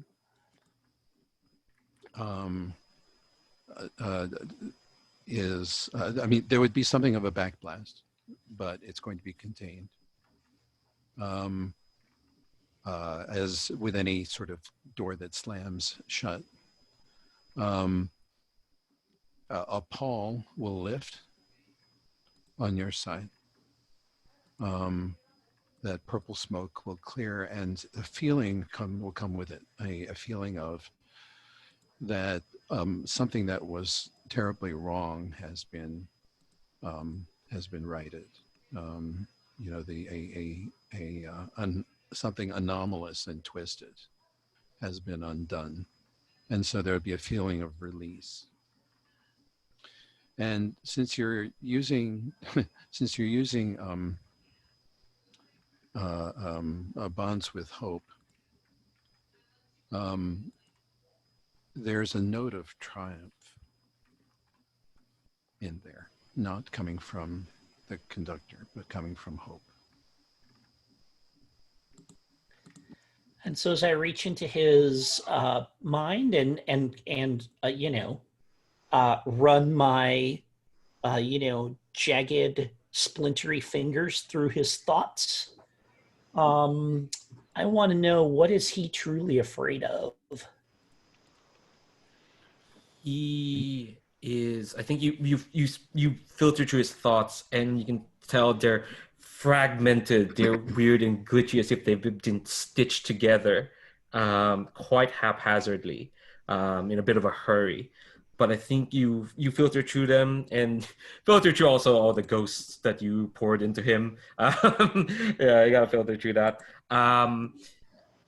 He is afraid of fading away, of being forgotten.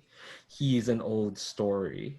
And then maybe you get like in the TV show this, you get like shots of maybe like this weird, very lushly animated sequence of, old Ireland, and you see these people like him, these supernatural beings with they're like, a bit distended as well, and he's leading them into like battle. But you can tell that this isn't really, this being isn't one of them. They're like the story of that come to life, brought to life. And they're afraid that their story is ending, and it's ending in another failure, because what you see as well in that story is like this person, this Distended Conductor, this former king, their story ends with them dying, being disinterred into the bones of Ireland. You get their name as well. Their name is Balor. Yes. Balor, king of old. Balor, Balor of the evil eye. They're afraid of fading away. And my second question is, what is he hiding? Well, you get his true form, which is not this, but instead is this like glass eye inside. So you get the sense of that, but what he's like hiding is that you get like snatches of his memory now, of their memory. And it's of this other side of this hell. And which is kind of like this other ruined kind of Dublin, and you get snatches of Hope's time there, their day in hell, and it's kind of like Hope being chased down, or Balor trying to like chase Hope down, and the more times Hope is chased down, the more they are kind of like fashioning this other Hope with them. And the last memory you get is like right before like they move to confront you. They look to find this Hope that they've created. And oh my God! Is this like a thing where like Hope thought she was escaping, but it was because they let her so they could see what she did to program this doppelganger they're building? Is it like that kind of thing? Yeah, but what he's hiding is that it worked out too well, and right before they were moving to do their master plan, this Hope Oh, go ahead. May I? Go ahead. It's your hope. Because I know it's, yes. The hope you are looking at is the one he created. Who betrayed him. Yes. He in fact put together a hope, and the hope, the hope that is collapsing the portal around him now, with a triumphant smile on her face, is in fact his own creation. He's quite ashamed about that. Which has turned on him. Fascinating. All right. And I think with that, the portal slams shut. I think Balor will like look up one last time, and he's super angry you dug this out of him, because he's a bit ashamed it worked out too well in your favor, and he says, "I'm fading back into a trinket. I suppose you're going to stash me like all the trinkets your division has picked up." You will be examined by a specialist and then placed where you will quickly be forgotten.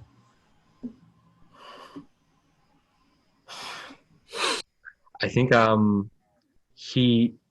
his face kind of cracks again, but before he can yell, I think the very last of their energy just fades away, and as they yell, they kind of collapse back, and all this like purple fog around you, all the darkness kind of like is sucked back in, and all that's left around this crown is this small red glass eye.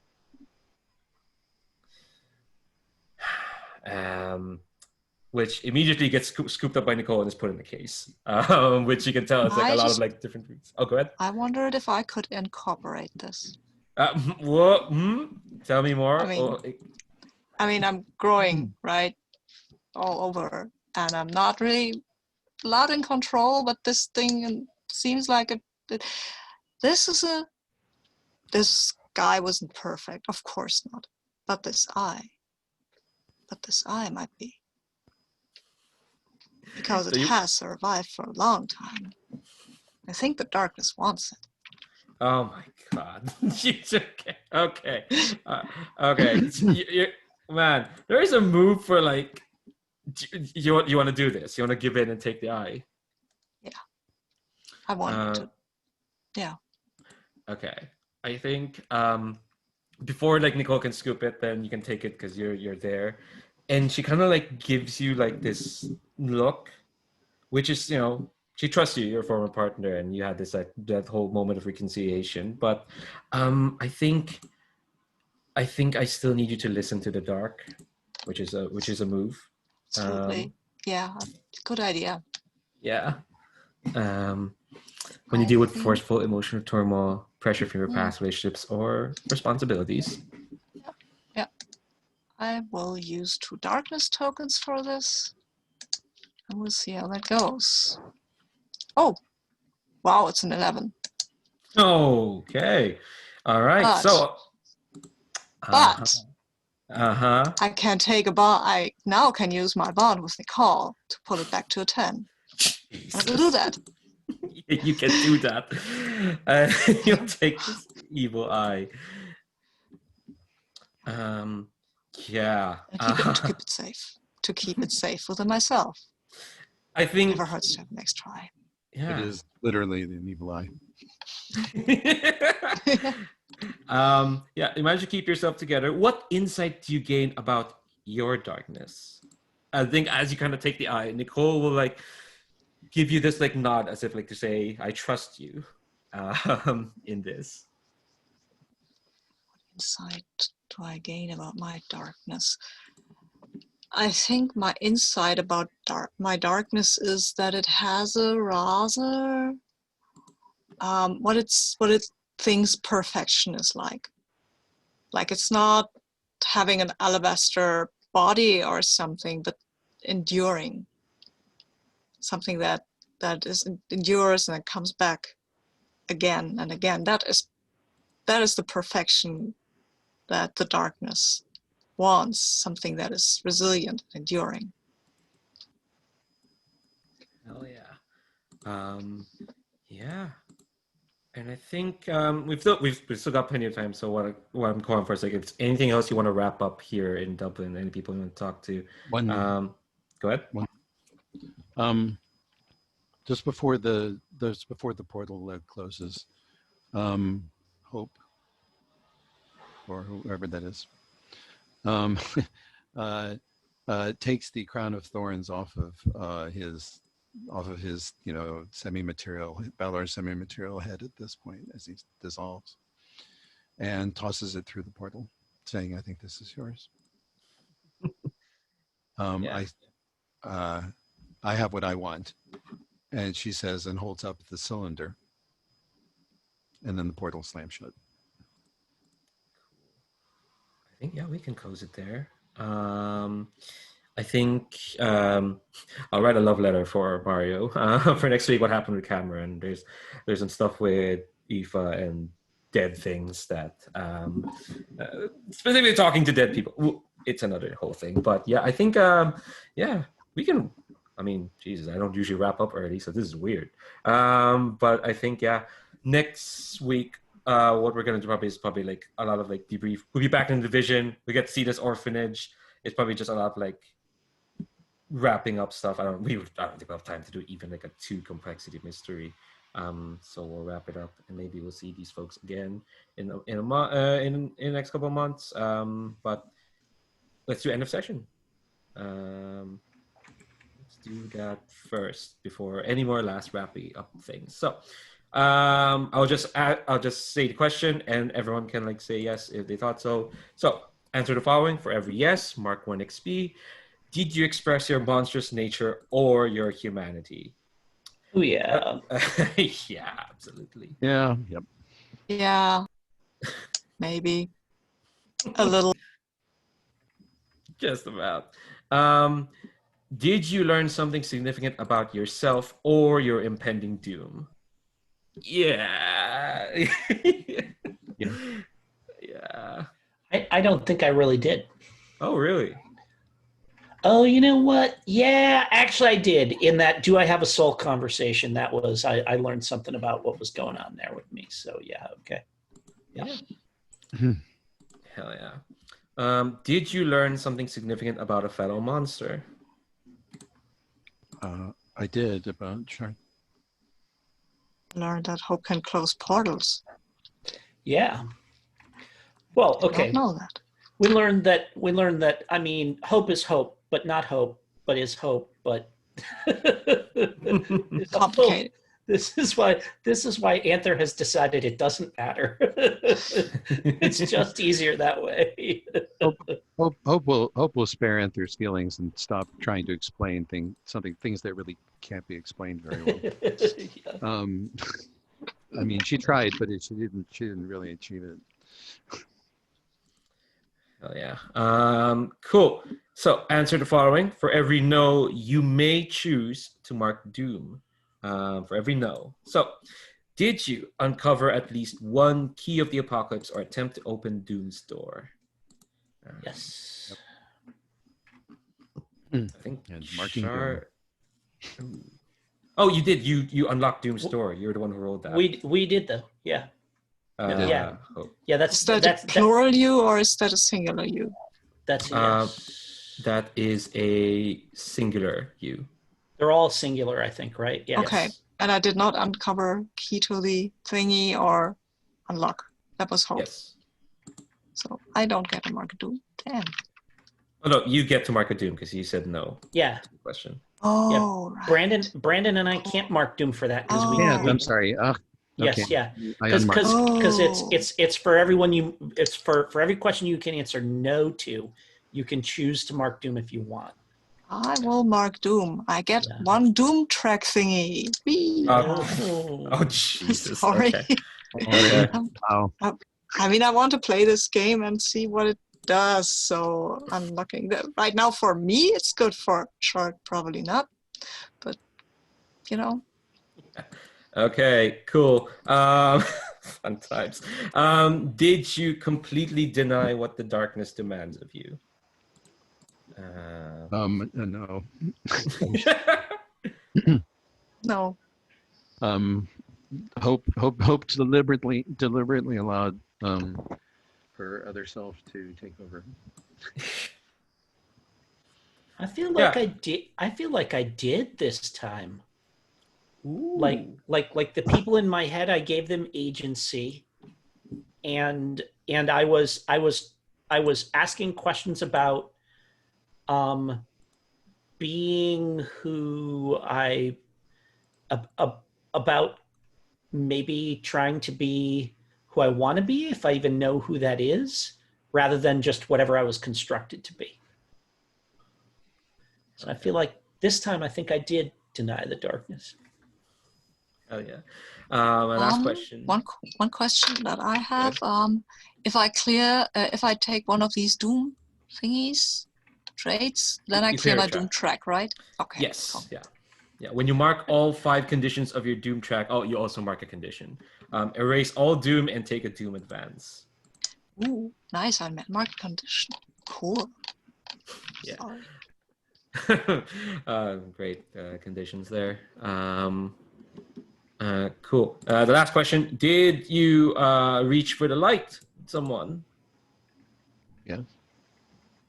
Okay. Yeah. With only 3 people, you get 1 left out. It's not like we couldn't have done it. We couldn't have done it again or otherwise. Sure. Not only did I not reach for the light, but I bullied someone. So I think I am going to take a Doom for that, for like buffaloing Nicole into coming along on our mission with us. Yeah, So. she had other priorities. She wanted to take care of Aoife for reasons. Yep. But I am gonna mark a Doom for that. Okay, cool. All right, that brings us to a close.